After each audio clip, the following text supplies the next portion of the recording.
Okay. As far as our prayer list, Randy Roger Lawson, how's he doing? You asked to put him on the prayer list this morning. No, He's the one with the aortic valve problem. Haley and them are very excited. The baby is doing much better and got released today, and they'll be home this evening. All right, that's Liam that we talked about at church Liam. this morning. And there's a 3-year-old baby that quit breathing last week. And luckily his aunt, who's somebody that Randy and I know, knew small child CPR, got him going. They got him to the hospital, wasn't sure if he's going to make it. Randy said today that he got released, so that's good. And Jordan Scott that we put the prayer call out on a couple of weeks ago, a week ago Friday. Anyway, this last week she's had surgery on her stomach. Her pelvis was broken and twisted. They had to straighten that out, put it back together. Both of her ankles were shattered. I'm missing something. And then on top of all that, well, she's got a breathing tube. She tried to pull it out the other day, and she's got pneumonia because from the lying around and all that. So remember her, Janice Nix. Talked about Bruce a couple of times. She had a brain aneurysm, brain bleed about a week and a half, 2 weeks ago. They rushed her to the hospital. It's been 2 Tuesdays ago, so it's coming up on 2 weeks. And they sent her home yesterday on hospice. So, and she's fairly young. Bruce is about maybe 45, 50. They got kids, grandkids, all that kind of thing. So remember her. And then Kessler, Waltz, Luke's youngest, and Steve and Elaine's grandson.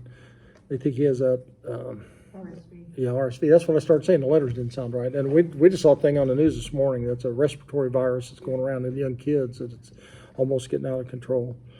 The family of Tammy Beach, who passed away this week, and then Rusty said that he was at a conference and there was 4 young men that were there.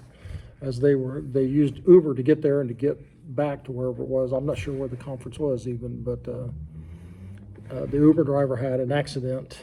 One of those young men died. 2 of them had to be helicoptered to a hospital, and one of them was transported in another way. So Rusty wasn't sure of their names, but definitely said to pray. And that Jordan Scott, Katrina said that they're thinking that their prayers and things are what's got them going and really keep things going well. So I think that's all in the way of prayer list. But so let's pray. Father, we thank you for this beautiful day, this time to be together. We thank you for this festival, and we thank you that it's over, Lord, and for all that we got out of it for our church, to be able to support the ministries of the church. And Lord, we just thank you for that and for that opportunity. Lord, we pray for these people on this list, those that are recuperating, those that are sick, those that are mourning, Lord, those that are this family that's about to watch their wife, mother, grandmother to come to be with you. And so we just ask that you be with all of them. Be with us tonight as we study your word, as we look at your word, Lord, and just to help us to not take this opportunity for granted, that there's a lot of places in this world that these things aren't possible and the freedom's not allowed. And so just bless us as we come together in your house as your children and the people called by your name. And all this we ask in Jesus' name. Amen. Alrighty, I have 10-3 marked. Is that what everybody else got? Sure. You're close enough to backhand, Randy.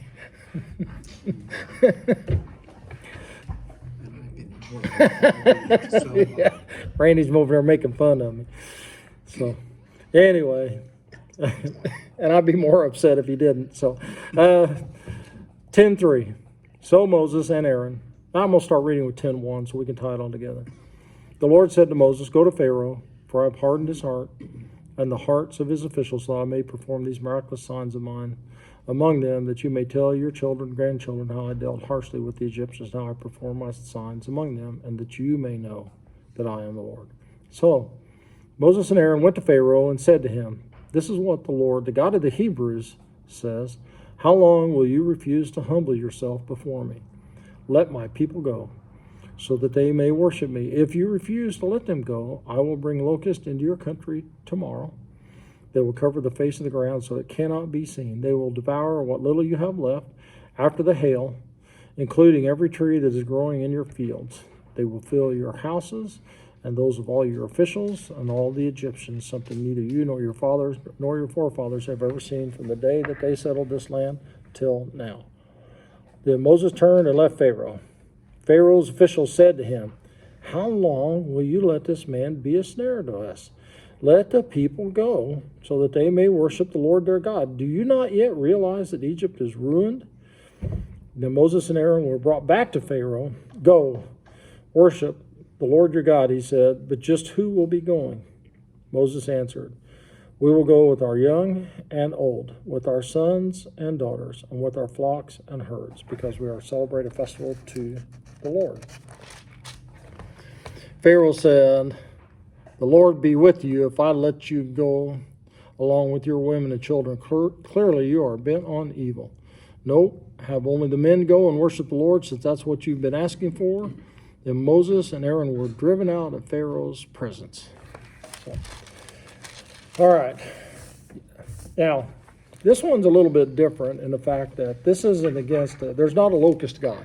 There's been a God of just about everything we've talked about so far. But there is a God, got a name about that long, that is the protector of the crops and the one that guards against insects and insect infestation. So it's against that God.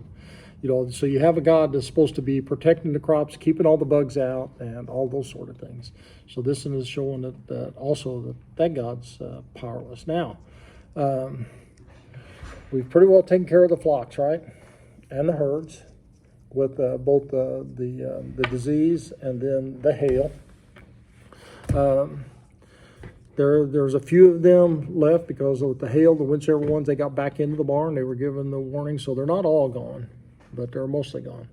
And so the flax and the barley are destroyed because they were in bloom, and the wheat and the spelt were not destroyed yet. So they're growing, they're in the field, so they weren't tall enough yet for the hail really to destroy. There would have been some trees still standing and some partial leaves and all that kind of thing. So it's all against that. And again, Moses and Aaron go to Pharaoh. This is the second of the third set of threes. First one, they go early and meet Pharaoh as he's coming to go. And the second one, they just show up to see Pharaoh. And the third one, they don't say anything at all. So this one is one where they just show up. And now, Moses is getting a whole lot more bold as we move through these things. And, he doesn't even question Pharaoh. He doesn't have a conversation with him. He just flat out says, "This is what the Lord, the God of Hebrews, says.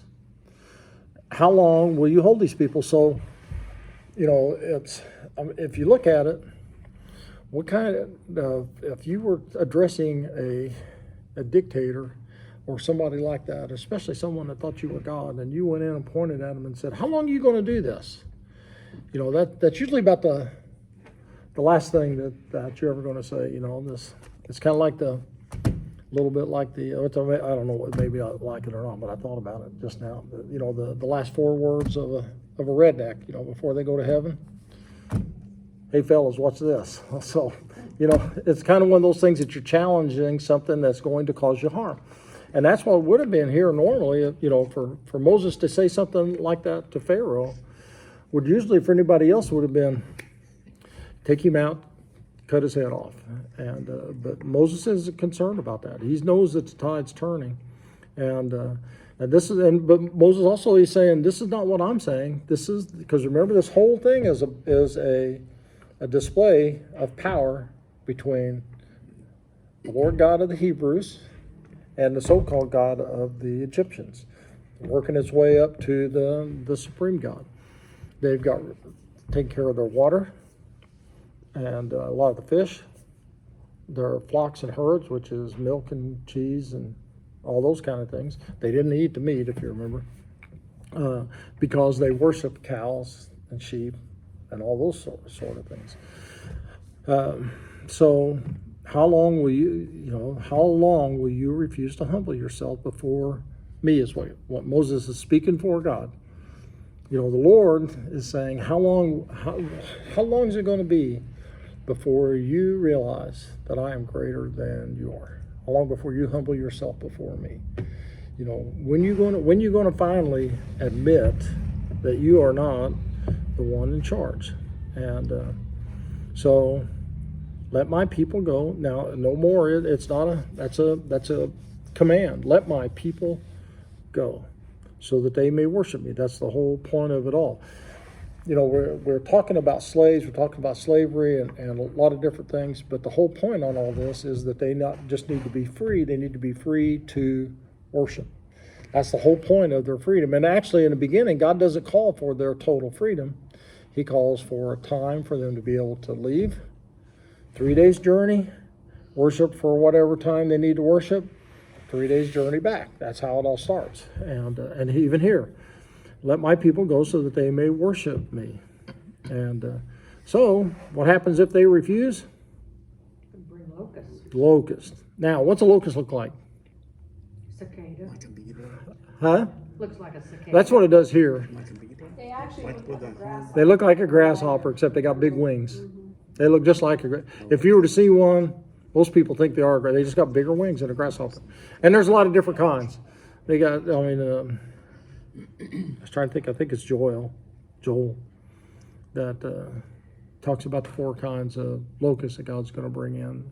The hopping ones, the flying ones, the devouring ones, and the whatevers. But the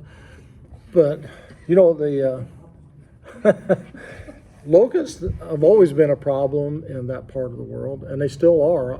This has been a year or so ago. I was watching a program on TV about these guys that were in Africa and trying to, because they still don't really know why locusts do the things they do. And these guys were flying around in helicopters because you could see the cloud moving, and then they landed.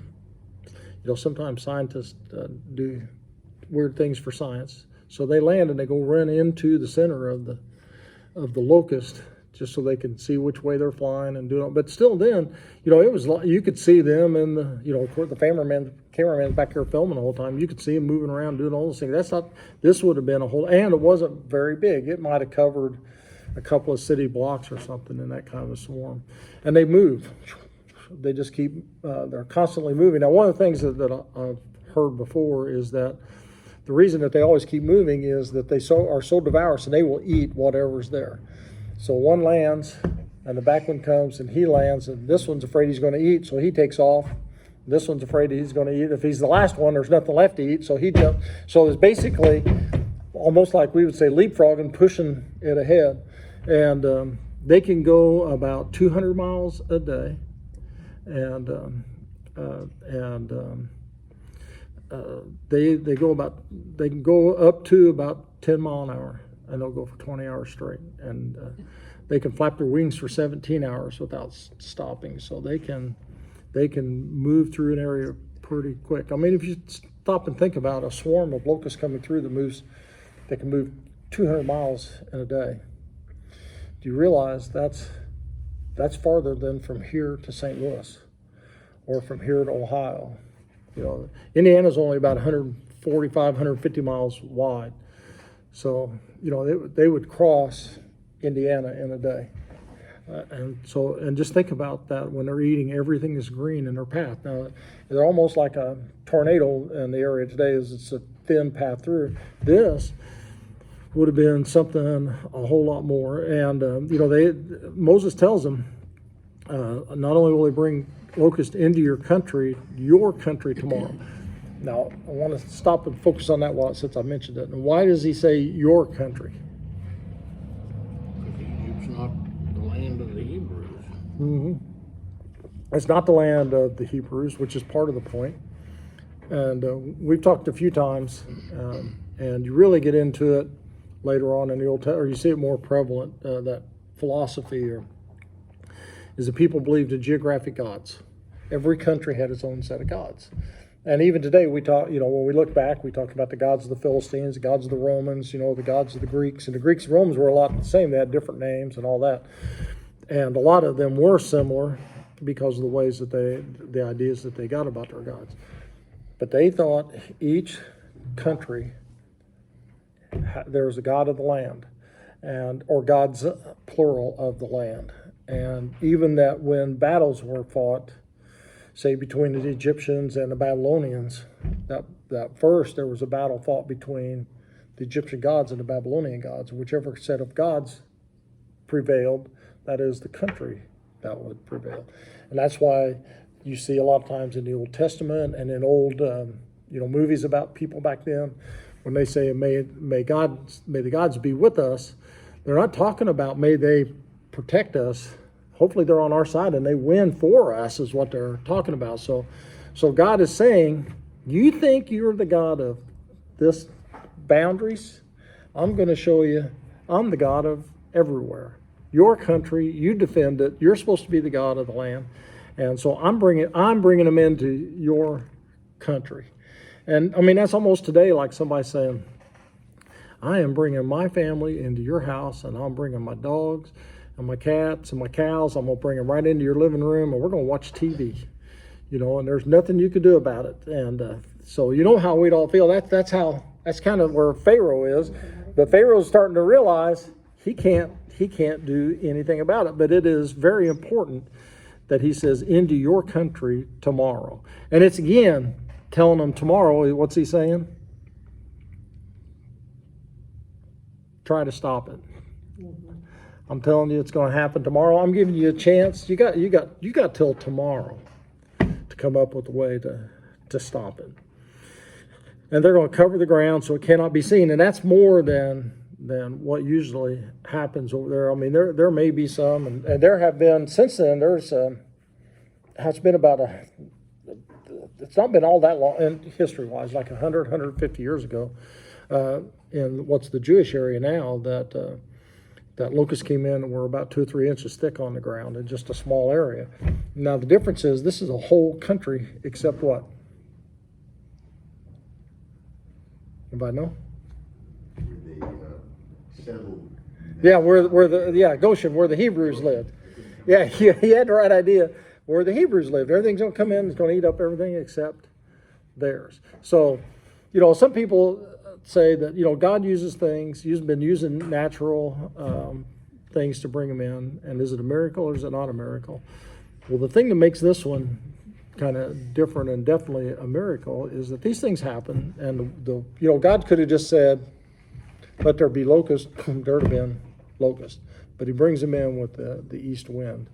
And part of that is showing who's controlling nature and all that. But it's still a miracle in the fact that there are so many, and that area is so large. Usually said it's like a path of a tornado going through. It's just a few miles wide where they pass through, and this would have been hundreds of miles wide, the whole country. And a lot of it's desert, but they definitely would have been all along the Nile, where everything is green, and they're going to devour what little you have after the hail, including every tree that's growing in your fields. And what else? It's kind of like the frogs and the flies. And verse 6. Fill the houses. Yep. Where your servants are, you and the Egyptians. Yeah, your houses, including your officials and all the Egyptians. So this is nondescript. All the Egyptians, and there's that, not the Hebrews, all the Egyptians. And something that basically that's never been talked about in here, not your fathers or your father's fathers, or that's the way of saying your ancestors. And so then what's Moses do? He laughed. He just turned around and left. This is the kind of showing you how bold Moses is. This is the way it's going to be. End of discussion. I'm out of here. Boom. It goes. Turns around and walks out. And even that in itself, you don't leave somebody like that until they tell you you can leave. Moses doesn't wait to be told to leave. He just turns around and leaves. which shows you who's in control. He's telling Pharaoh what's going to happen, and it's going to happen to your country. There's nothing you can do about it. This is what it's going to be, and whatever. And I'm out of here. End of discussion. So then, what happens as far as discussions? Officials get all worked up. Yeah, you know, Pharaoh's people are saying, "What is wrong with you? Can't you see what's happening here? How long will you let this man be a snare to us?" Now, what I think is interesting is they say, "How long will you let this man be a snare to us?" It's verse 7. Let the people go. Don't you realize that Egypt is ruined? So, now, what do you think that they would normally say in a situation like this, following that first line of the two? How long will you let this man be a snare to us? What usually follows that, a statement like that in this kind of a situation? Wake up. No, execution. Yeah. You know, but they don't go there. You know, that's what we would expect. Of course, you know, we could argue that God's protecting them and all that, but that's still not stopping their ideas. They're saying, let them go worship, because what are they wanting? Them to come back. You know, that's what he says. Let the people go so they can worship the Lord their God. Because up to this time, it's let them go worship and come back. We're still in that. And so it's not about just let them go worship. Let them go worship. We're all in ruins. Everything is gone. We don't need, you know, we've lost everything. Well, basically, all they've got left is the wheat and the spelt, and it's about to be gone. So, you know, can't you see what's going on? But you know, there are some people that say, well, you know, they should have. It shows their weakness because they should have risen up against Pharaoh and taken control. And nobody's going to do that in the real world. You know, that's some people even tried that in World War II with Hitler, and it didn't turn out well. You know, just the idea of that kind of conspiracy does not bring about good things, not just for them, but typically also for their children and their spouses and all those sort of things as well. So then what happens? Verse 8. He brought Moses and Aaron back. So yeah, and you know, following this thing, I mean, we've read all the way through it, so we kind of know. But if you just kind of take it step by step and think about reading it for the first time, you know, Moses says, "This is what's going to happen. You're going to lose everything. Even the last of your food's going to be gone." The officials get together and say, "Can't you wake up? Don't you see what's happening? Let them go and worship. We're ruined. Let them go and worship." Okay, well, go get Moses and Aaron and bring them back.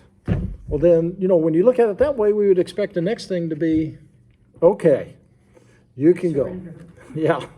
And that's kind of where we go a little bit. Pharaoh says, "Go worship the Lord your God." But wait a minute.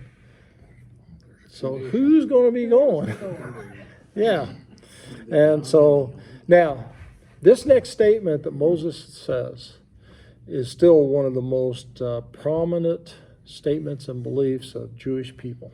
And it has formed their way of thinking about themselves as a people from that day still to today. Verse 9, "We will go with our young and old, with our sons and daughters, with our flocks and herds." And it goes on to say, because we are to celebrate a festival to the Lord. But just stopping there at the end of herds. Jewish people have taken that to the point that we don't leave anybody in a crisis. If somebody has the opportunity to leave, you don't leave. If there are others that will be left up behind in a crisis, whether it's men going off, women going off, we will go with our young and our old, our sons and our daughters, our flocks and our herds.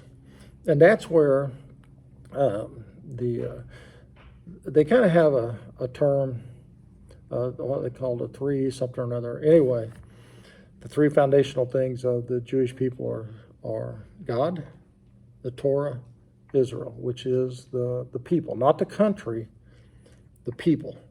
Or you could say God, the Torah, the Jews. And so those things have to stick together. And And so that's why over the years that Jews support one another, buy off one another. That's where this all goes back to where groups make this group of people has made a commitment to themselves. We don't leave anybody behind. We don't let, even if it's another merchant that is one of ours, we don't let them go under. If we can buy off of them and we can keep them afloat, we'll pay more to buy off of them. Now, it's something that is kind of a shining grace on one side, but a lot of people, especially anti-Semitic, anti-Jewish people, see that as that they're against the rest of the world. And there might be some like that. It's just like when you talk about all the group, kind of the ethnic group we all belong to. There are white supremacists out there and things that think white and above all else, and there are some Jews that may think that, but for the most part, that's not the way that it is. And actually, Jews for centuries have had the view that when somebody comes over, what they call first generation, so it's the first immigrants that come to anywhere where the Jews are. They could be coming out of Russia and going to Israel, coming out of Russia and going over here, post-World War II. They could be any place else. They could be just immigrating from Europe, immigrating from anywhere, and say they go to New York or they go to LA, and it's the first generation of people that come to the United States. They consider it disgraceful to the community for that person to have to depend on government assistance, and that it is up to the people, our people, to take care of our own. And the Jews aren't the only ones that say we take care of our own. There are a lot of other Mormons are a lot that way. There are some others, but there's other organizations. Masons are big in supporting one another. Doesn't make them evil. Doesn't mean that they're against anybody else, but they do have that kind of a pledge. There are other groups that do that, whether they say it or they don't, but that's the way it is. And so this thing is a kind of a rallying cry to the Jews, and even to protecting the country. That somebody's coming in. If we're going to stay and fight, we're all going to stay here, and all those sort of things. And so from that time till today, we still see that. When you're talking about us, it's all of us. Our young, our old, our sons and daughters, we stick together. And they actually take it all the way back to this statement of Moses before Pharaoh. And here Moses is saying, because we are to celebrate a festival to the Lord. Now that's another thing that's unique about the Jews and has transferred to us as Christians. Back in those days, who did the worshiping? The priest and the men. And the men decided the faith of the family. It didn't matter what. And then, we see that sometimes even with with the Islamic cultures. They have a kid that won't stick with the Islamic faith, and there are not all of them, but there are some that it's up to the father to do. They call them honor killings and things, and because it's the father chooses.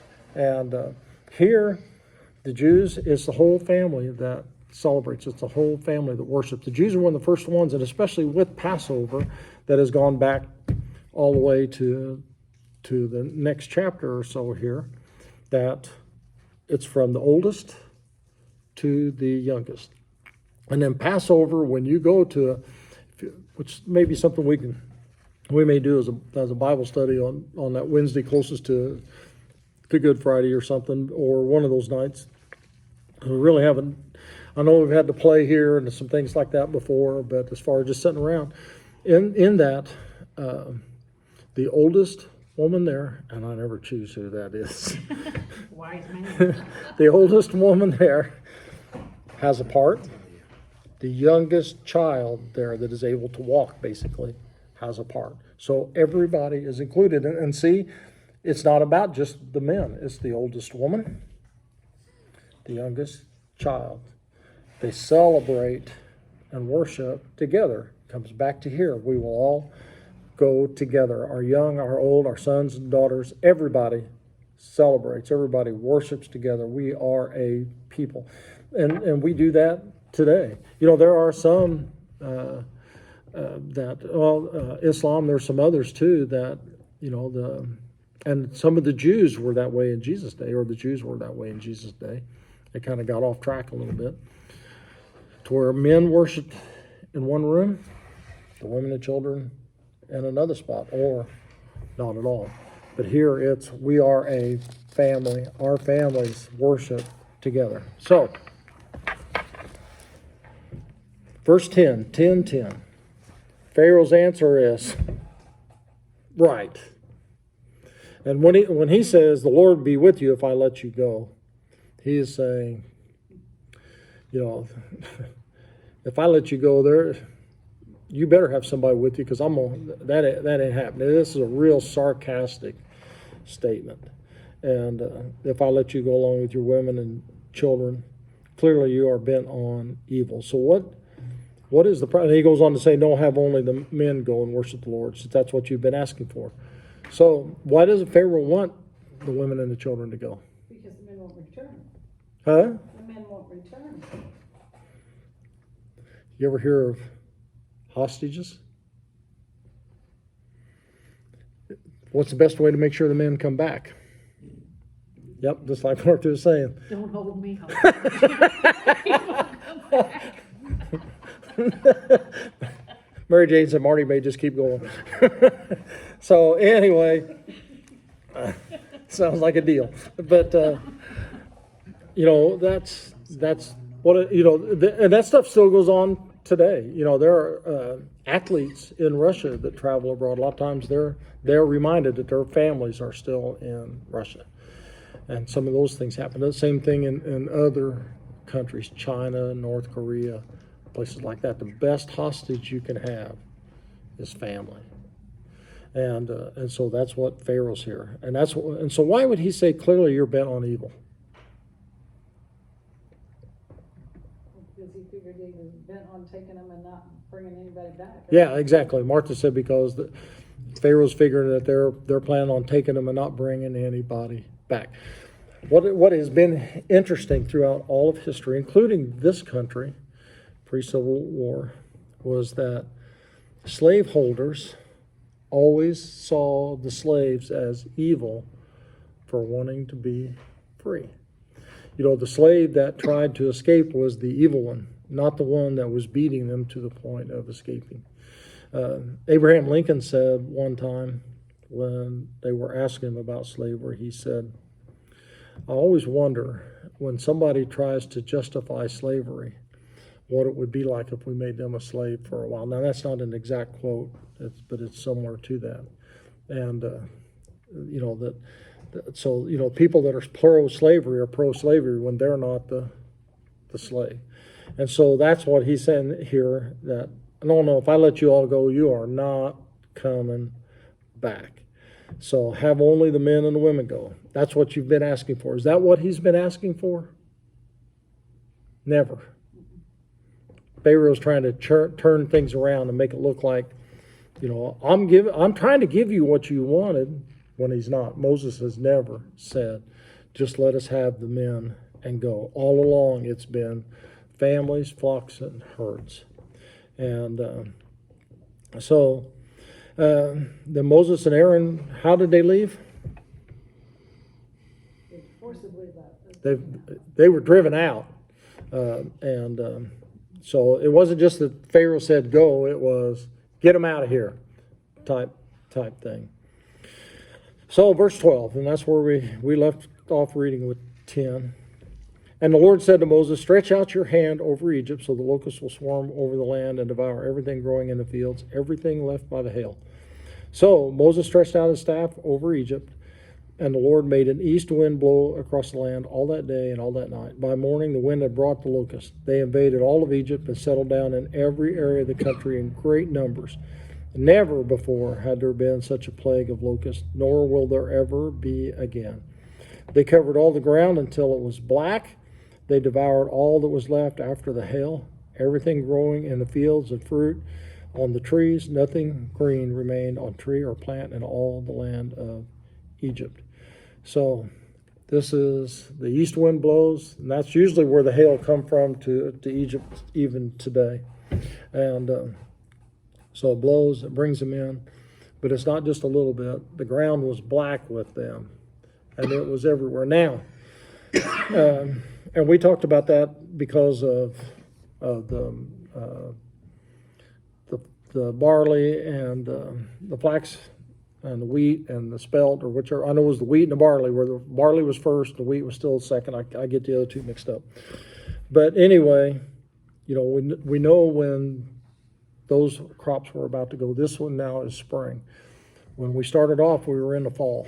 So this whole thing, this isn't a 2-week thing. This has gone on now probably 4 to 6 months of all these things, and so this has been something that's coming along. We know that it's spring in house, or we know that it's you would think it'd be fall here, but because the fruits come out different over there.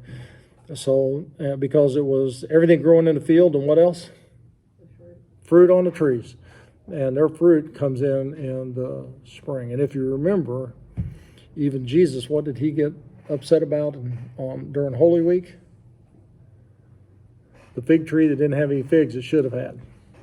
So, and that's got, they're not talking about apples and pears and oranges. They're talking about figs, dates, and those kind of things that grew on the trees there. So they come in, everything is gone. So if all green stuff is gone, including all the leaves on the trees, all the fruit, everything growing out of the ground, what's that leave to eat? Dirt. This is dirt. This is worse than what Joseph even had predicted. So to me, and I haven't really read this anywhere, I think it's kind of interesting that, basically the Hebrews come to Egypt protecting Egypt from a famine. They're going to leave Egypt in a famine. Because, a famine's what you got. When we had the one crop that was destroyed by the hail because the other wasn't developed enough, but it's going to be eaten all the way down to the ground. The fruit's gone, the animals are gone, everything's gone. A lot of the fish died when the river turned red, if you remember, and stunk up everything. So they're about to have a famine in the land. So everything's gone. And so how does Pharaoh react? He wasn't happy. Quickly summons them. This is, go get them, bring them in here now. I think we stopped reading here. Pharaoh quickly summoned Moses and Aaron and said, I have sinned against the Lord your God and against you. Now forgive my sin once more and pray to the Lord your God to take this deadly plague away from me. Moses then left Pharaoh and prayed to the Lord. And the Lord changed the wind to a very strong west wind, which caught up the locusts and carried them into the Yam Suf. And not a locust was left anywhere in Egypt, but the Lord hardened Pharaoh's heart, and he would not let the Israelites go. So, now, does Pharaoh is he really sorrowful? We kind of talked about this once before. When Pharaoh says, I have sinned against the Lord your God and against you, what's he actually saying? I haven't done anything all that wrong. When you have multiple gods, like the Egyptians had, and I showed you that one thing that was, it's in my bag, it's like 3 pages long, of lines about that high of all the different kinds of gods and things that they have. Wouldn't it be easy to offend one of those gods and not offend the others? And so that's still the view Pharaoh's got. There's all these gods out there. I haven't really done anything to offend any of them, but I've offended yours. So, and it actually just says, it doesn't say once more in the old language. And he said, I have sinned against the Lord your God and against you. Now forgive my sin once more. It says forgive it once, or this one time is more like it. And so, this, it's just one. He died so many times. Oh, yeah.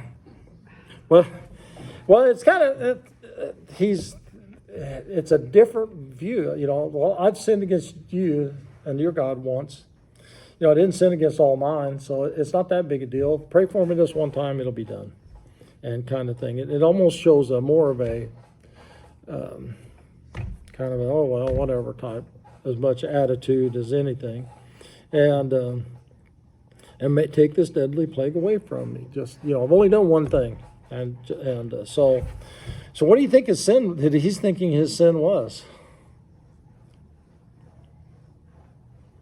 He didn't say. He didn't say he's going to let him go. He doesn't say what he was going to do. You know, it doesn't really even say what he thinks his sin was. So just get it out of here, whatever. Okay, whatever I did wrong, fine. Just take care of it. Get him out of here, type thing. So Moses leaves Pharaoh. He doesn't do it in front of Pharaoh, and because then that would give almost Pharaoh control. It's another one of those. All right, I'll do it in my own time when I'm ready, and so first we had a red wind. First we had an east wind. Now what do we have? West wind. And where did the locusts all end up? The Red Sea. Do you think? Are you sure?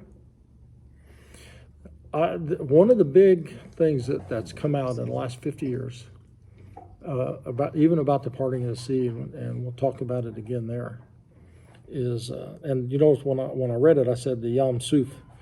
That's what's in the old writings, and the translators, as they were translating it, now the translators think that they missed an E, and an E makes a difference between a Red Sea and a Reed Sea, and they're both kind of over. There's an area of the Red Sea that's actually called the Sea of Reeds. And so now there's a big controversy on which one was it. Now, in this instance, it really doesn't matter. You know, they blew him back into the water. And so and what does that do? It's real. I mean, there's something about blowing them into the water. Well, it kills them. So that what? So what if, let me ask this. What if it was a north wind? Where would they have ended up? Ethiopia. No, if it's blowing from the north to the south, it would have ended up in Ethiopia. What would have happened to the Ethiopians? What did we do to deserve this? You know, what gods have we offended?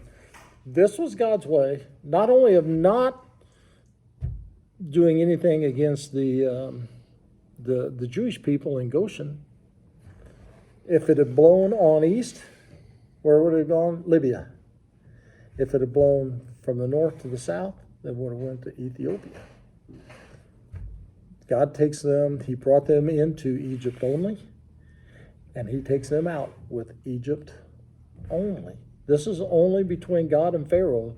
There were not to be any, what they got two different terms today, collateral damage or unintended consequences. God doesn't have any unintended consequences, so this one, that's the reason they go back to the ocean, so that they are, that somebody else doesn't have to suffer because of what God did to the Egyptians. This is all about the Egyptians. And not a locust was left anywhere in Egypt, but the Lord hardened Pharaoh's heart, and he would not let the Israelites go. So, verse 21, then the Lord said to Moses, stretch out your hand towards the sky so the darkness will spread over Egypt, darkness that can be felt. So Moses stretched out his hand towards the sky, and total darkness covered all of Egypt for 3 days. 3 days. No one could see anyone else or leave his place for 3 days. Yet all the Israelites had light in the places where they lived. We'll stop there. So, and 3 sets of threes. This is the third set of 3. This is plague number 9. The first one, he always got up early to go meet Pharaoh on his way, go walking into the palace on number 2. The third one is unannounced. And this one is unannounced. Now, this one moves up to basically the top Egyptian god, who was the god of the what? Does anybody know? The sun god. Sun god.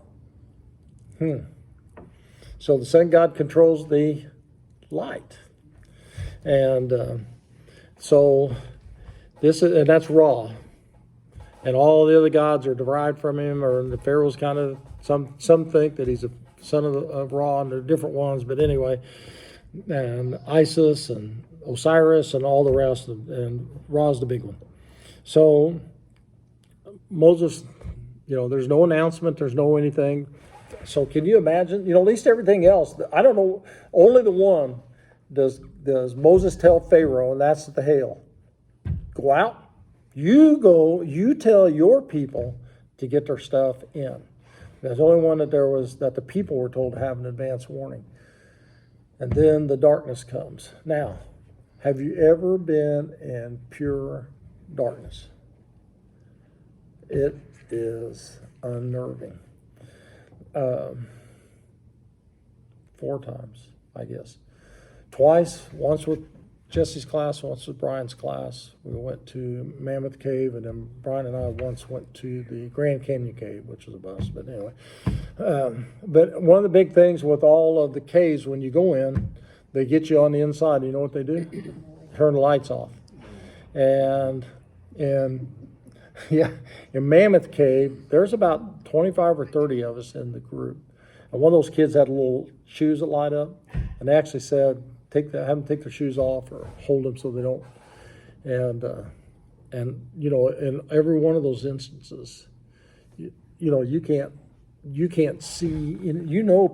People are standing all around you. You know, the first two, we were in the Mark Twain Cave down at Hannibal, Missouri, where supposedly he held out in Injun Joe and all that kind of stuff. But they do that in there, and so you got all these kids. You're standing there with a classroom full of kids, and I mean, they're even so unnerved that they're not doing anything either. So, you know, but it is unreal. The only thing that kind of, well, going back to the Mammoth Cave thing, or not the Mammoth Cave, the Grand Canyon Cave, they said, and we were back about a half a mile in this cave. You know, you walk trails, they got lights all along the way. But they said the first guy to explore this thing was actually a black guy. They called him by name and all that, but he was back there and his lantern went out, and he was almost a mile back in this cave in total pitch darkness, but he'd been in and out so much that he felt his way out of there. I can't imagine. And that's the kind of dark that it's talking about. And in that kind of a dark, even to shine one flashlight, you cannot see more than about 3 or 4 feet. It's not like, you know, when you go outside here, because you got the stars and the moon, even if it's a cloudy, rainy night, there are other lights and things around. So, you know, Moses just sticks his hands towards the sky, because that's what he always pointed. God had him put his hands towards whatever way it was. And darkness, it can be felt. Now, that whole idea of can be felt, there are some that think that this was they have sandstorms over there, and have had them for centuries, that make everything dark. But a sandstorm leaves sand, leaves a lot of other things, and all of that, which is another thing about when they say that nobody else could leave their place for 3 days. But most people don't see it that way. This is a pure miracle of God. Now, some people think that they claim it's an eclipse, but even in today's world, there is no historical evidence of any eclipse, number one, lasted more than a few hours. Usually they're about an hour and a half or 2. You know, you got to be there to see it. Number 2 is they never have total darkness. You know, even the one that we had 7 or 8 years ago, and we got lucky. We were right in the band of it, and it didn't get totally dark. It gets dusky, but to be that kind of total dark, and if you've been in a place where it is pure darkness, it is a darkness that you feel. There's just something about it. And just think of how unnerving that would be if you were somebody that didn't have any lights anyway. And for 3 days, you probably didn't have enough oil or thing to keep your lamps going, and what that would be like. And you know, the whole reason that they couldn't leave their house is that you couldn't see. You know, you couldn't see to get, it would be like being struck blind all of a sudden. And not, I mean, just think about that, trying to get around in your own home if you were totally blind. And that's what this is. This one is this was definitely a miracle. It could not have been an eclipse. It couldn't have been a sandstorm. This was pure darkness, 3 days. Except where? In Israel. All the Israelites had light. Now, you know, it kind of makes you wonder, you know, thinking back and, you know, watching probably too many cartoons as a kid and all that kind of stuff. You know, you'd see those things as like a wall of darkness. You know, it'd be almost that way. You know, make you wonder what it was like along the border between Egypt and Goshen, or the territory of Goshen. It was still a part of Egypt. You know, it was like going through a door. Did it just get dusky into dark, or how did it go? I don't know, but it, obviously the Jews could see that it was dark, and you know, you could. And what I mean by that is, we can tell when the darkness is coming, and especially you get out in wide open spaces, you can actually see dark coming. Or, you know, when it's a bad storm coming and it gets dark, you can see the dark happening. So they would have known the dark was there. So, you know, I think for everybody, all the rest of them, there was a way you could get out of it, get away from it. You know, even with the frogs, the locusts, the lice, there were things you could do. This one, there was nothing they could do for 3 days. And just think about that. 3 days. How are you going to eat? How are you going to go to the bathroom? How are you going to move around the house? How are you going to get a drink of water?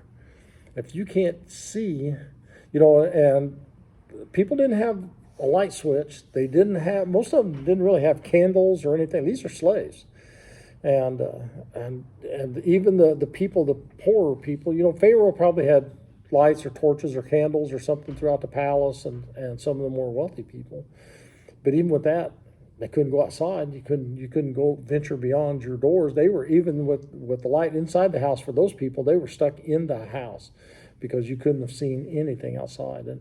And so this is one of the main miracles that is there. And you know, the whole idea for 3 days against the chief god.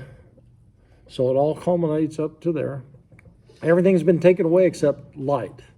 Now God shows who controls the light. So, 24. Then Pharaoh summoned Moses and said, "Go, worship the Lord. Even your women and children may go behind. Only leave your flocks and herds behind." But Moses said, "You must allow us to have sacrifices and burnt offerings to present to the Lord our God. Our livestock must too go with us. Not a hoof is to be left behind.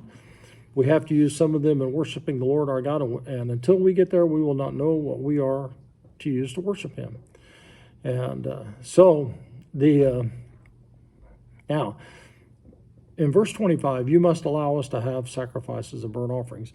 What some translations say is, you must provide them. It turns it around, and he's telling Pharaoh, you need to give us we're taking our flocks and herds, it's not you must allow us, you must provide us with them. Now, so what difference does that make, other than it's something that Pharaoh owns?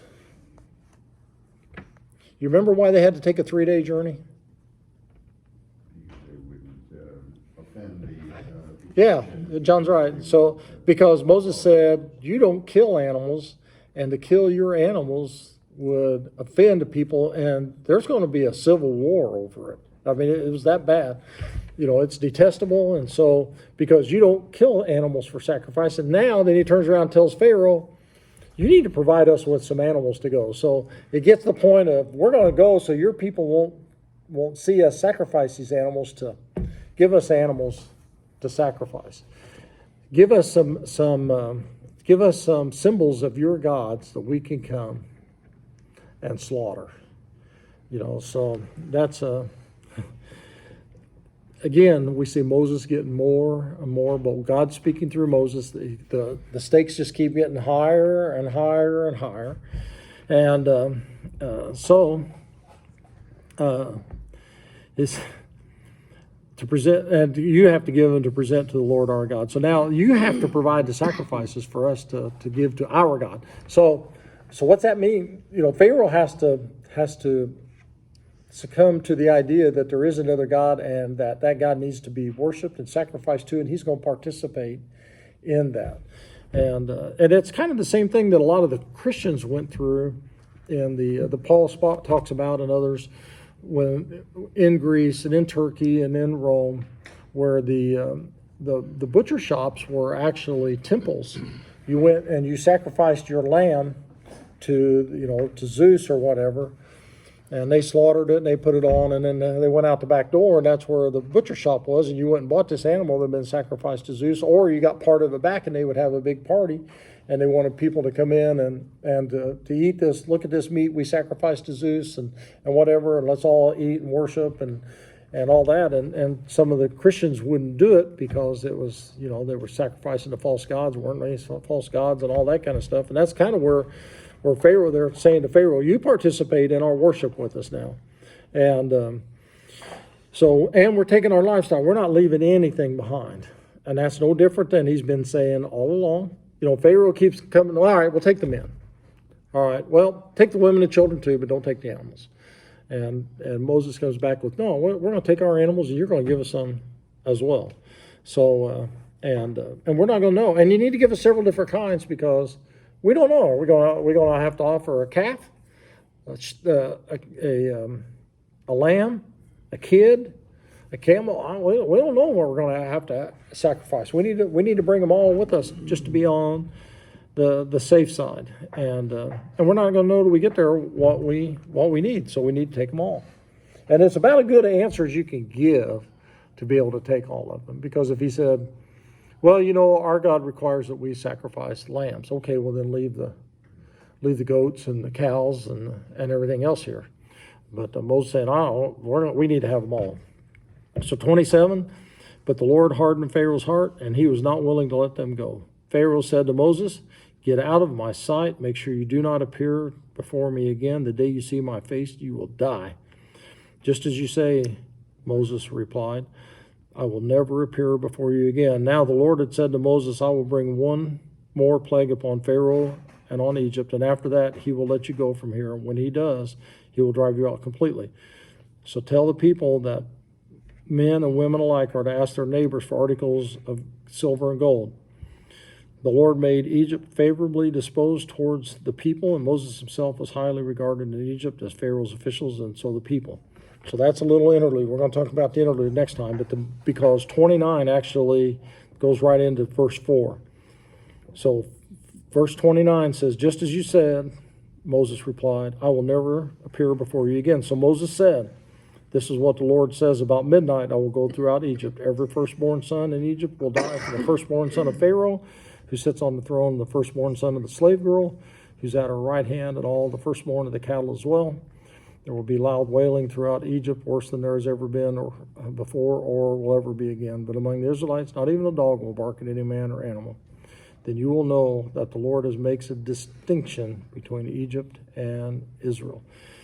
So, this part, and I kind of just wanted to hit that because the conversation from 29 goes to 4, and we'll pull out 1, 2, and 3 and talk about them the next time, because Pharaoh's mad, and he says, get out of my sight.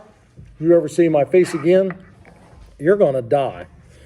And Moses says, okay, fine, but, and that's where we'll pick up the next time.